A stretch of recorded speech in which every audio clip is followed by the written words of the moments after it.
Magandang hapon po mga minamahal sa aking reels nito. Ay ganito po ang aking katanungan sa inyo. Naniniwala po ba kayo na ganyan po ang itsura ng berbo na katawang tao na pinanganak ni Maria? Ako ay hindi po ako naniniwala sa ganyan.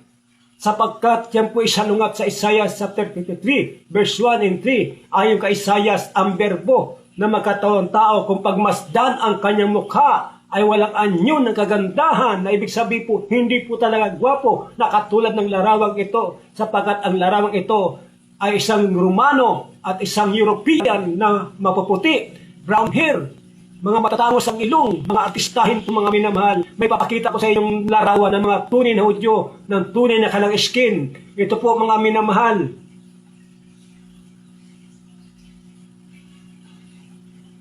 Ganyan po ang hitsura po ni King Solomon, sapagkat ayon kay King Solomon na isang tunay na Diyos sa lipi ni Juda, isa po ang kalang pinagmulan ni Maria sa lipi ni Juda.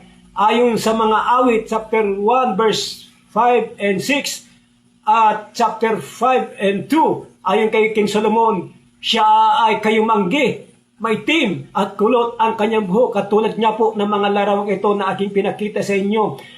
Mga minamahal, para mapatunayan ninyo ang aking sinasabi, i-try nyo po, i-share sa YouTube at i-type nyo po, who is the true Jew and Hebrew Israelite people, mga minamahal, at makikita nyo po ang mga tunay na kanang hitsura na katulad niya po ng aking pinakita sa inyo.